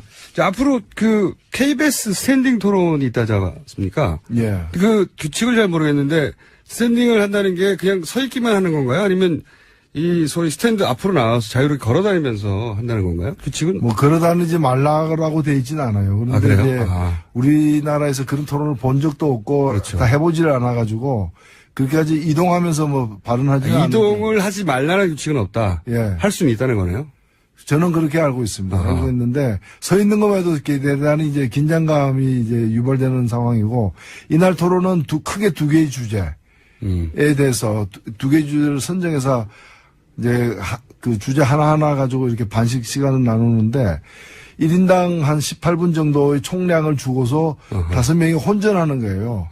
그러니까 누가 이제 돌아가면서 주도권을 갖고서 발언하고 질문받고 하는 것이 아니라 예. 그냥 이제 동시다발입니까? 예, 동시다발인 거예요. 무차별인 거예요. 그래서 이게 굉장히 난이도가 높은 고난이도의 어떤 토론이에요. 그러니까 전술을 어떻게 짜는가가 굉장히 중요하고 그리고 불필요하게 말을 많이 하거나 또는 말을 많이 하게 해가지고 시간을 많이 소진하게 되면 나중에 시간이 없어서 말을 못하는 단답형으로만 얘기해야 되는. 자기가 자기 변호를 해야 될 때 시간이 없을 수도 있군요. 네, 그래서 사실 이 방식은 두 명이 토론할 때는 굉장히 괜찮은 방식이에요. 네. 깊이 있게 들어가가지고 그렇죠. 정말 사회자가 필요 없이 예. 자기들끼리 싸우고 이제 치고받고 하죠. 예, 하는 미국에서 건데 하는 것처럼. 5명이 하게 되면은 그렇잖아요. 5명이 다 총을 들고 쏘기 시작하면은 홍준표 후보는 앞을 보면서 옆을 쏜다면서요. 예. 그게 원래 특기죠. 그게 원래 특기고 그거 당하면 정말 할 말이 없어집니다. 네. 앞을 보고 있는데 옆을 쐈어요. 옆을 번호해줘야 되나? 아니면 앞을 계속 공격해야 되나? A를 공격했는데 C를 받기 때문에. 근데 이 토론회가 이번 대선은 토론회가 통상적으로 크게 영향을 미치지 않는데 이번 토론회는 후보 선택에 어떤 기준점이 꽤 될 것 같아요. 예, 그렇습니다. 그리고 특히나 이제 토론 방식을 갖다가 과거에 네. 정말 그 밋밋한 토론 방식을 벗어났기 때문에 결국에는 이견이 있는 여러 정책들, 네. 차별화된 정책들이 이게 실제로 부닥치게 될 가능성이 높아졌기 그렇죠. 때문에 이번 토론에 앞으로 이제 4번 더 남았거든요. 예. 4번 더 남았는데 갈수록 이제 이 이슈 파이팅, 그러니까 구체적 정책을 놓고 일자리라거나 또는 사드 문제라거나 정책을 놓고서 서로가 어떻게 갖고 어떻게 다른지가 충분히 드러나는 그런 토론으로 갈 가능성이 높습니다. 자, 그러면은, 심상정 후보의 전략은 어떻게 됩니까? 예를 들어서 홍준표 후보 같은 경우에 1번도 때려야 되고, 당연히. 본인의 표는 주적이니까. 문재인 후보도 때려야 되지만, 동시에 자신의 표를 가져갔다고 생각하는 안철수 후보도 때려야 되는, 동시 양쪽을 타격하고, 게다가 유승민 후보의 표도 또 가져와야 돼요. 이런 딜레마가 있고, 문재인 후보는 1위를 지켜야 되니까 모든 후보들에 대해서 야박하게는 못하게 가는 것 같고, 그죠? 안철수 후보는 이제 문재인 후보를 주로 공략하겠죠. 심상정 후보의 전략은 어떻게 됩니까? 네, 일단은 뭐 심상정 후보는 네거티브보다는 예. 또 심상정 후보에 대해서 또 네거티브로 공격하는 사람들도 없어요. 좀 그런 면에서 좀 외롭죠. 외롭죠. 네거티브 좀 해주세요, 사실. 네. 우리는 당분간 네거티브 환영입니다. 네, 네거티브 환영. 당분간 네거티브 그러니까 환영. 뭐 심상정 후보가 다른 후보에 대해서 그 네거티브 판에 끼어들 의사는 별로 없고, 예. 심상정 후보가 준비하고 있는 그런 정책들이 다른, 예를 들면 뭐 홍준표 후보처럼 시대를 역행하는 그런 이제 그 노선에 대해서는 어떤 후보보다도 심상정 후보가 가장 확실하게 그 응징한다는 걸 보여줄 필요가 있고요. 네. 민주총 정교조 공약에 대해서 예를 들어서. 그다음에 다른 후보도 다 같이 얘기하는 경제 민주화라거나 격차 해소라거나 예. 그런 뭐 정치 혁신에 대해서는 심상정 후보의 방안이 다른 후보보다 좀 더 차별성 있고 좀 더 낫다라는 걸 부각시키는 예. 그런 어떤 포지티브한 전략으로 이제 기본적으로 갈 갈 것이다. 네.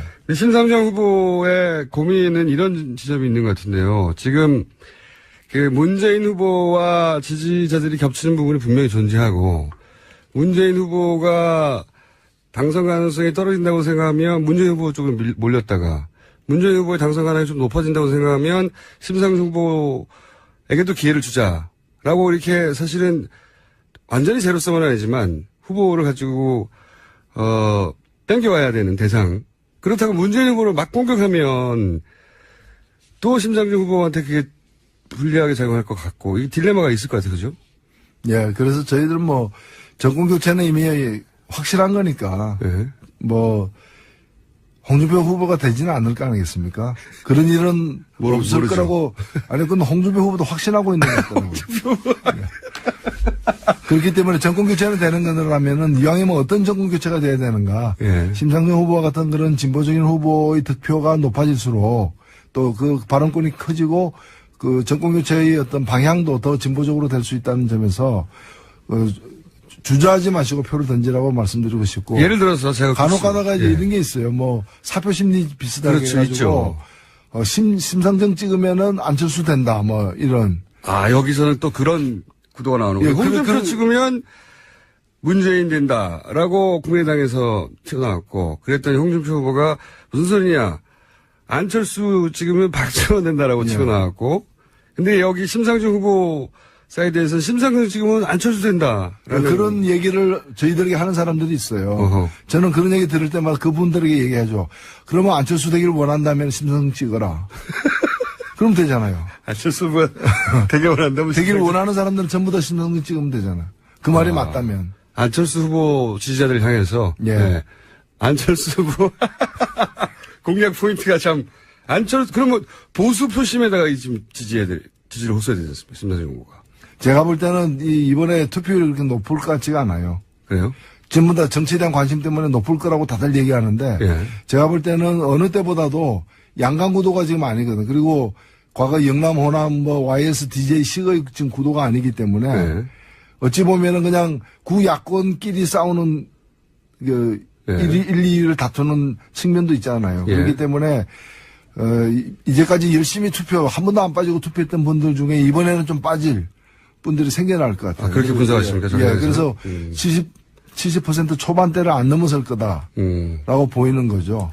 대선 투표율이. 예. 네네. 그리고 보수 표심이 그전에도 제가 말씀드렸지만은 정처 없이 지금 1월 달부터 시작해서 헤매고 있잖아요. 예. 황기문부터 그 여러 가지 이렇게 황교안 그 다음에 이렇게 안철수까지 이렇게 돌아다니고 있는데 이 부분들이 다 한 곳으로 다 직결하지는 못할 가능성이 높기 때문에 제가 볼 때는 그렇게 가파른 양강 구도로 가면서 다른 제3의 후보들의 표를 다 말려버리는 상황까지는 안 갈 것이다. 그래서 심상정 후보가 지금 현재 3% 박스권에 갇혀 있는데 예. 이제 앞으로 남은 4번의 토론 속에서 이 박스를 깨고 나오면은 예. 5%를 넘어서 가지고 저희가 목표가 2자리니까 예. 그럼 3자리가 목표가 될 수가 없더라고. 그래서 목표는 2자리 숫자인데 그렇죠. 2자리 숫자로 이렇게 애초의 목표대로 한번 가볼 수도 있지 않느냐 이렇게 기대를 하고 있습니다. 거기까지 가는데 가장 큰 걸림돌은 뭐라고 보십니까? 걸림돌은 이제 계속 이제 전략적으로 사고하는 유권자들의 그렇죠. 심리죠. 특히 진보 진영에서는 그런 전략적 선택을 많이 해왔기 때문에 전략적 투표를 비판적 지지라는 용어가 나온 지가 벌써 20년이 넘었으니까요. 예. 그래서 저희들도 저희들에 대해서도 좀 비판하면서 지지를 해달라. 네거티브를 좀 해달라. 예, 그렇죠. 비판적 지지를 학수고대하고 있다. 아니 그러면 심상정 후보 숨겨놓은 재산이라든가 이런 거 좀 없어요? 갑자기 정보를 좀 흘려주신다든가. 주식 숨겨놓은 게 한 몇백만 원씩 있다든지 있어야지 네거티브를 하죠. 그런 걸 좀 만들어주세요. 만들어주세요. 네거티브 소재가 너무 없으셔가지고 이쪽에. 포스터 논란은 어떻게 보십니까? 다른 당 이야기이긴 하지만 안철수 후보 포스터가 마케팅적으로 성공하자 그거 가지고 국민의당하고 민주당이 공방을 벌였거든요. 노이즈 마케팅이죠. 네. 사실은 그 논란이 있는 거지. 그거 보고 사실 이재석 씨 작품이다라는 얘기도 처음에는 있고. 그랬는데 이재석 씨는 이제 직접 하지는 않았고 예. 감수 아이디어를 줬다. 감수. 근데 사실 제가 굉장히 좋아하는 분이거든요. 예. 특히 반전 평화와 관련된 예. 그분 포스터들은 정말 이분 천재다. 발상을 뒤집는. 예. 근데 이번 포스터 보고 야, 너무 좋다, 천재다 이런 생각은 별로 안 들죠, 솔직히. 노이즈 마케팅의 소재가 된 것 같은데. 당명 빠진 문제는요. 그럼 디자인이야 취향의 문제니까 당명을 뺀 거 가지고 공방을 벌이고 있잖아요. 이미지를 강화하기 위해서 뺐다는 말도 있고. 예. 그 다음에 이제 별로 득표에 도움이 안 되니까 뺐을 수 있고요. 그리고 뭔가 같은 달라 보이게 하기 위해서 애를 많이 쓴 건 사실인 것 같아요. 네. 그다음에는 현수막도 마찬가지거든요. 굉장히 좁게 돼 있고. 그렇죠. 그러니까 이게 사실은 잘하면 1등도 될 수 있는 2등 후보의 전략은 아니다. 그렇게 보십니까? 거의 이렇게 절망에 가까운 3등이 이제 하여튼 몸부림을 치는 어떻게 몸부림쳐서라도 파격으로 나가서 뭔가 이렇게 판세를 갖다 바꿔보려는 그런 경우에 쓰는 이제 전술이라고 보여집니다. 기존 문법을 벗어난 건 확실하고, 그게 화제가 된 것까지도 확실합니다. 예. 자, 그러면 이번 대선에서, 다음에 이어질 토론에서는 누구 한 사람을 공략하는 게 목표는 아니네요. 심상정 후보는. 본인의 차별점을 드러내는 게 목표네요.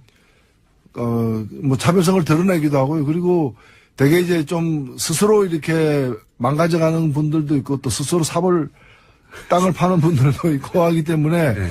이제는 제가 볼 때 좀 인정사정 볼 것 없다. 인정사정 볼 것 없다. 네, 인정사정 볼 것 없이 헛발질하면은 바로 쓰러뜨려야죠. 쓰러뜨리는 토론회에서는. 그렇죠. 네. 그리고 여러 가지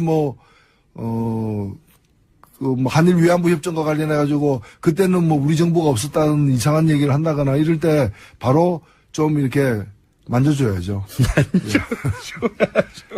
그래서 가차없이 이렇게 문제를 갖다가 이렇게 좀 제기도 하고 차별성을 드러내기도 하는 그런 전법으로 나갈 생각입니다. 그러니까 심상정 후보는 다른 후보들이 약점을 보이거나 실수를 하거나 말이 안 되는 소리를 하면 상대가 누구든 간에 그 약점에 대해서 정확하게 지적하고 쓰러뜨리겠다.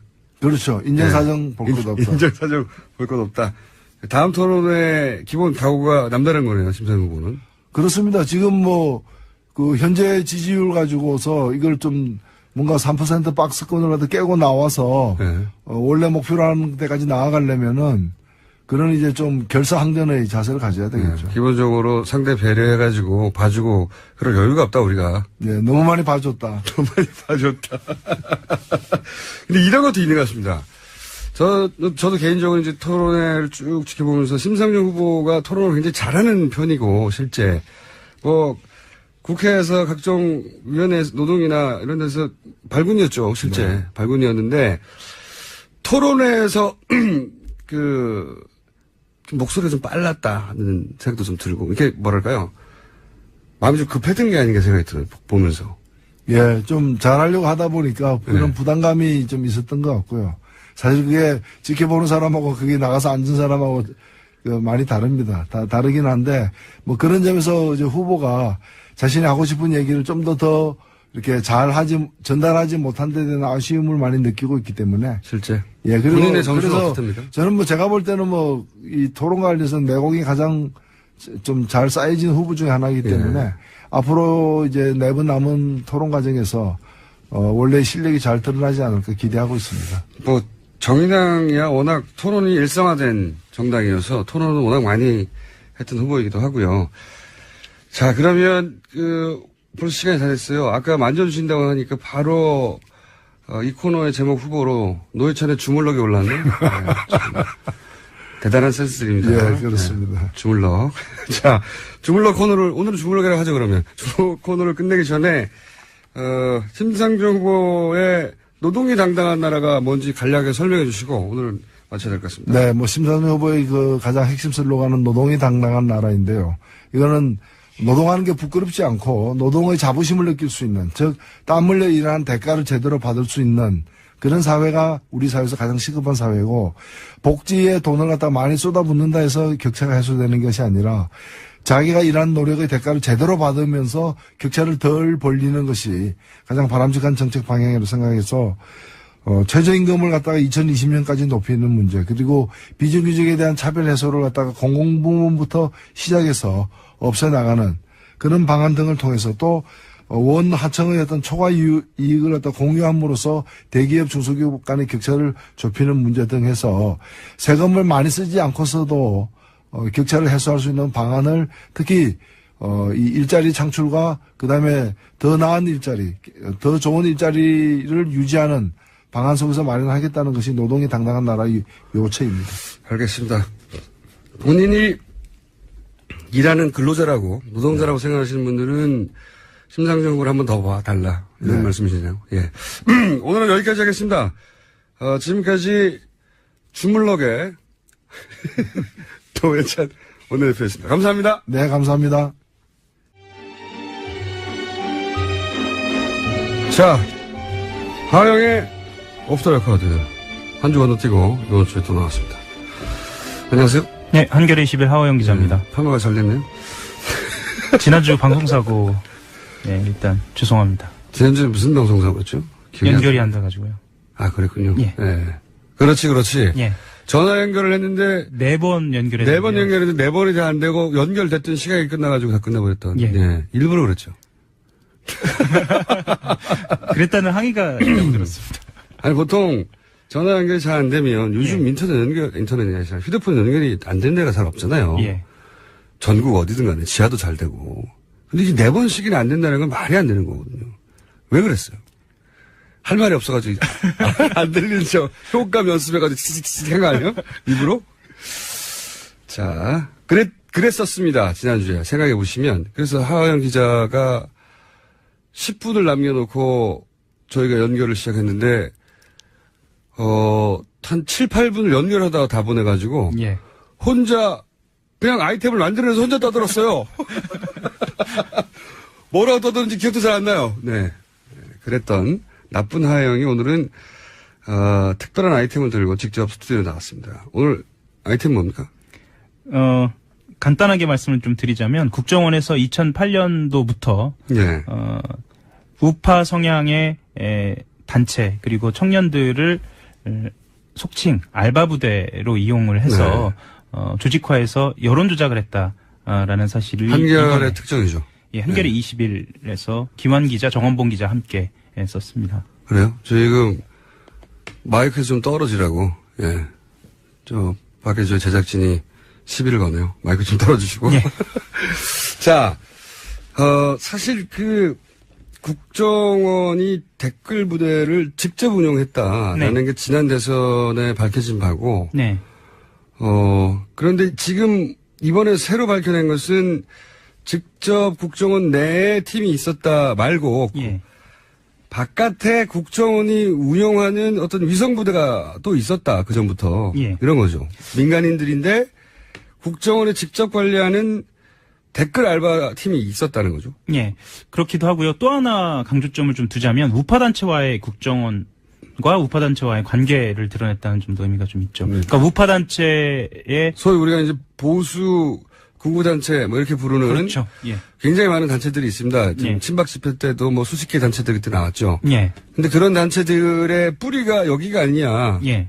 그런 정황이 나온 거죠, 지금. 그렇죠. 실제로 그 대표적인 그 우파단체 중에 예. 흔히 말하는 구구단체 중에 한 곳의 대표 한국자유연합 대표에게 예. 마스터라고 이제 자기들끼리 그렇게 부르더라고요. 예. 그런 직위를 주고 알파팀을 만들게 한 다음에 그러니까 예. 알파팀이라고 하는 소위 알바 부대가 먼저 있었고. 그렇죠. 예.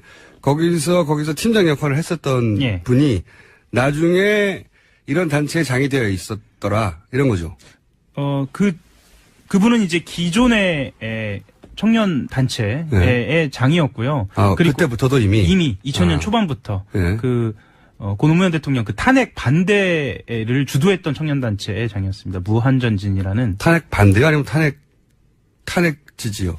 당시에. 탄핵 때문에 벌어진 촛불 집회 반대입니다. 죄송합니다. 그렇군요. 예. 그러니까 촛불 집회 이제 노무현 대통령 탄핵 때를 기억하시는 분은 떠올려 보시면 예. 갑자기 급작스럽게 탄핵안이 국회를 통과하면서 예. 탄핵 반대 집회가 그때 열렸어요. 이번에는 탄핵하라고 촛불 예. 집회가 열렸고 그때는 탄핵하지 말라고 촛불 집회가 크게 열렸죠. 크게 열렸죠. 예, 근데 그 촛불 집회를 반대하는 집회. 그렇죠. 이번에는 그때는 이제 탄핵하라는 소위 보수단체였던 거죠. 그렇죠. 예. 그리고 국정원에서 김 대표라고 하면 될 것 같은데요. 김 대표에게 어떤 이야기도 하냐면, 임의단체를 좀 더 만들어라. 더 만들어라. 그렇게 해서, 단순히 여론 조작을 하는 것이 아니라 단체의 명의로, 공식적으로, 여론 선전전을 하고, 거기에 대한 지원에 더해서 1인 시 포함해서 기자회견까지 지원하겠다라는 약속을 했다라고, 뭐 그런 이메일들이 이제 공개가 된 거죠. 그러니까 최초 출발은 그런 단체 장에게 예. 그 단체 장을 통해서 민간인들에게 이제 일부 예. 알바들 운영했는데 그리고 돈을 주고. 예. 근데 이게 지속 가능한 댓글 알바팀을 원했던 거군요. 그렇죠. 예. 예. 지속 가능한 댓글 알바팀을 만드는 방식이 그래서 아예 어떤 단체를 구성하고 예. 그러면 그 단체에다가 지원금을 줄 수 있으니까요. 그렇죠. 그런 형식으로 예. 개별 알바비가 아니라 그런 예. 형식으로 전환하려고 했던 노력. 예. 그리고 실제로 거기서 등장한 그러니까 그 김 대표와 국정원이 상의한 것으로 협의한 것으로 보이는 단체의 이름이 실제로 지금 단체로 존재합니다. 그때 예, 구상되었던 예. 한국아시아연합 또는 한국자유연합으로 단체명을 할 것이다라고 하는 내용이 등장을 하거든요. 근데 예. 실제로 한국자유연합이 지금 존재하죠.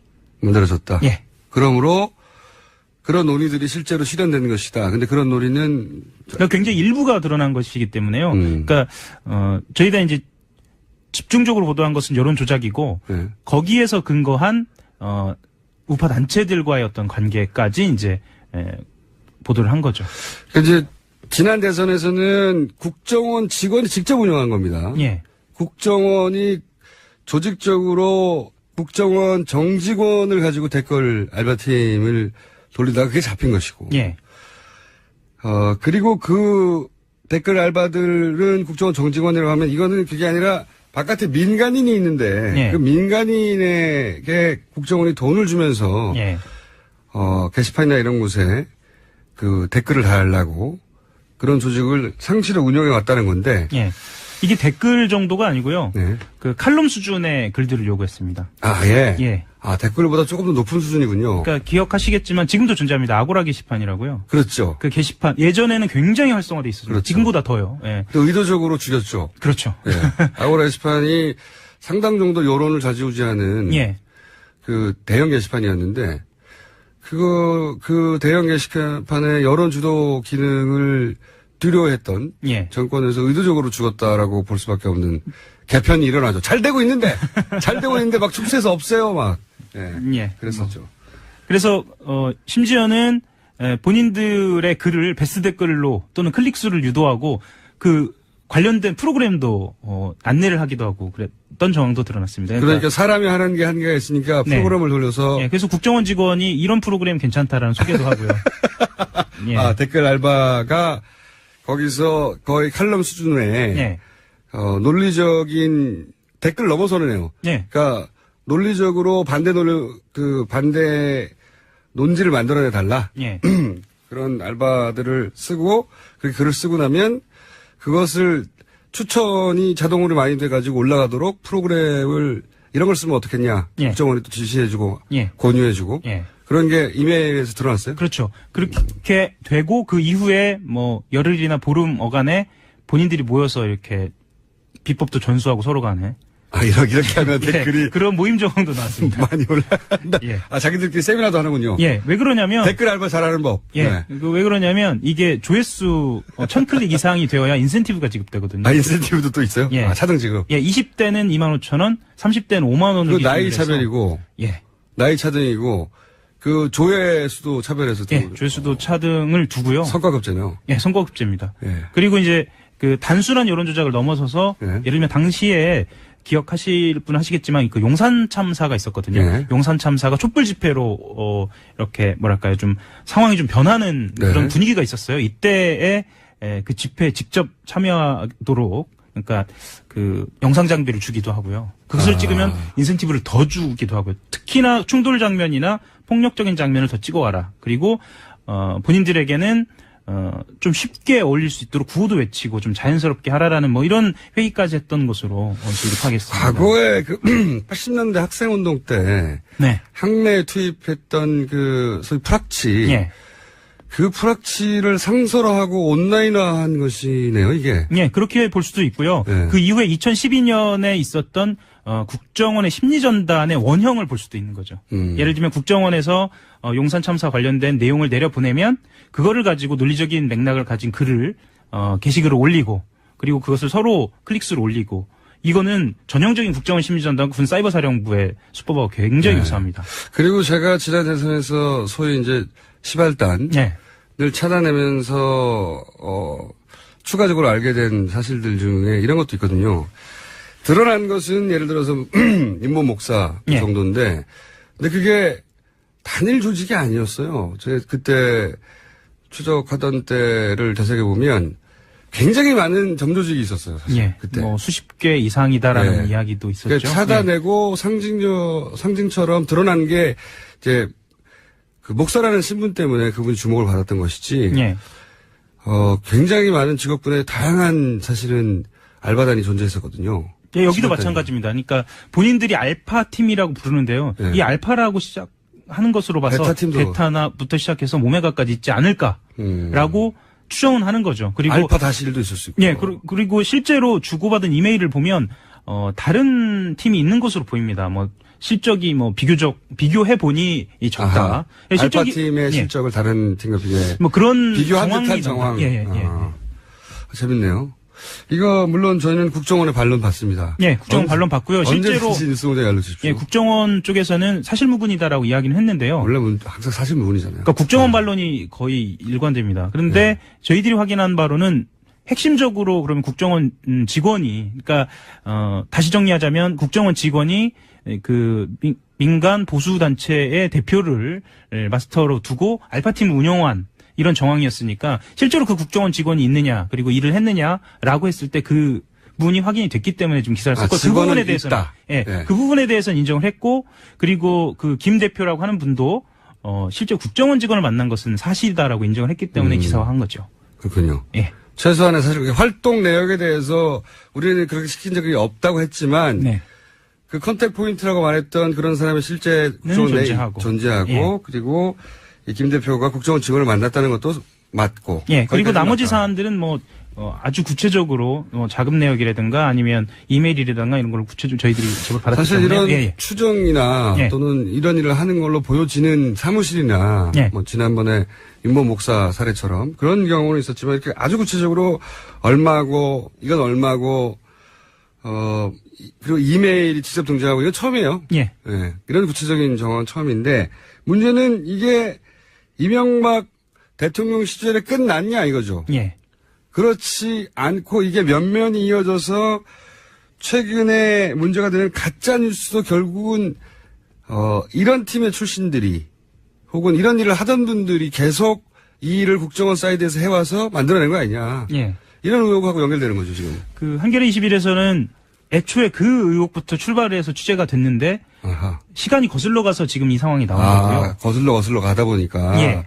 처음에 이게 저도 알아요 이 사건 자체는. 불임주택이라고. 예, 강남구 역삼동에 있죠. 네. 예. 태극기 소위 집회가 한참일 때. 그 집회하고 상관없이 이 첫 출발은 제가 알기로는 화이트리스트. 맞습니다. 블랙리스트가 나왔는데 정반대로 정부가 지원한 의혹이 있는. 의도적으로 지원한 의혹이 있는 영화가 있다. 예. 그거가 이제 소위 모태펀드의 지원인데 모태펀드를 주로 집중적으로 지원받았던 사무실을 찾아갔더니 거기에 가짜 뉴스가 하고 이런 보수단체가 잔뜩 한 건물에 들어있더라. 예. 이거 우연히 발견한 거예요. 예, 우연히 발견한 거기서 시작된 거죠. 예, 거기서 시작됐고 실제로 우파단체하고 가짜뉴스를 만드는 것하고의 관련성을 추적하다가 그리고 그것을 보도하다가 이 제보를 받게 된 거고요. 그리고 거기하고 관련된 단체가 2008년도에서 9년도를 넘어오면서 이미 설립됐고 지금도 존재한다. 그리고 거기와 관련돼 있던 실명으로 등장하는 사람들이 지금도 예를 들면 그 매체에서 활동하고 있다라는 정황까지 확인이 된 거예요. 그러니까 이명박 시절에 만들어진 댓글 알바 팀이 그 이후로 계속 이어져서 가장 최근에 가짜 뉴스까지 연결되는데 이렇게 생각하고 보면 제 생각에는 이번 대선에도 이런 지난 대선에서 있었던 댓글 알바나 소위 시발단의 활동들이 충분히 예상될 수 있는 거 아닙니까? 그렇게 되면. 합리적 추론은 가능하죠. 안 할 이유가 있나요? 못할 이유는 좀 있을 것 같긴 합니다. 예. 못하는 이유는 뭔가요? 예를 들면 지금 야권 지지율이 워낙 높아서 야권 후보들의 지지율이 높아서 좀 조심할 수는 있겠으나 지금 SNS의 동향을 보면은요. 특히 이 카카오톡이나 아니면 등등 트위터를 포함해서 가짜뉴스의 어떤 그 활용빈도 굉장히 높거든요. 그렇죠. 예. 그리고 특정 후보들에 대한 어떤 정치적 이념 성향에 대한 그 공격이 특히 최근 들어서 대단합니다. 최근 몇 주, 2, 3주 사이에 이것은 정말로 보수 지지자들이 등장한 것인가 SNS에 갑자기 아니면 지난 대선처럼 갑자기 조직적인 이 댓글 알바 활동이 또다시 국가정보기관에 의해서 이루어지는 것은 아닌가 하는 의구심을 들만한 대량의 어떤 SNS 활동들이 잡히고 있어요, 최근에. 그러니까 정치에 평소에 정치에 관심이 많으신 분들은요, 그걸 보면은, 이건 가짜다라고 느끼시는데. 매일 보는 사람들. 예, 근데 일반적인 그런 어떤 일반 시민들은 그걸 보면 정서적으로 받아들이거든요. 그래, 이 후보가 그렇단 말이야? 그렇게 되면서 이제 가랑비에 옷 젖듯이 그걸 노리는 거죠. 예, 그걸 노리는 거죠. 그걸 노리는 건데 지금 이번에 특종은 그건 국정원이 시작했다는 겁니다. 예. 예. 지난 시발단도 2012년도 그랬지만 그 이전 그 뿌리가 되는 원형도 국정원이 시작했다. 그렇죠. 예. 그리고 그때 했던 이 민간인 조직을 가지고 했던 여러 가지 실험들이 국정원 심리전단이라든가 군 사이버사령부에서 그대로 실행이 됩니다. 예를 들면 IP를 우회하는 방법이라든가요. 아니면 노하우들이 쌓였던 노하우들이. 예, 블로그로 시작해서 여러 가지 SNS를 플랫폼을 삼아서 전파를 한다든지요. 이런 것들이 수시로 뭐랄까요. 성과가 체크가 돼요. 그리고 그 성과에 따라서 인센티브가 지급되고요. 이게 이제 제가 궁금한 지점은 이겁니다. 이런 식의 추정은 오랫동안 해왔어요. 예. 근데 그 중에 이메일이 처음으로 물증으로 나온 건데, 네. 다음 정권이 예. 들어서고 다음 정권이 이걸 제대로 밝혀낼 수 있을까 하는 궁금증이 듭니다. 저는. 일단 국정원법 위반 사항인 것은 맞고요. 네. 맞고 다음 정부에서 이게 실명으로 등장하기 때문에 예, 뭐 수사를 하면 충분히 가능할 것 같습니다. 다만 이건 하나 말씀드릴게요. 제가 말씀드렸던 아까 그 우익 청년 단체, 우익 단체의 대표는 지금 미국으로 갈 예정입니다. 갈 예정이라는 게 무슨 얘기입니까? 미국으로 간다라고 본인이 밝혔습니다. 아, 그래요? 예. 이 뉴스 나온 다음에? 예. 네. 바쁜 일이 있으신가 보죠. 미국에서. 갑자기? 예. 예.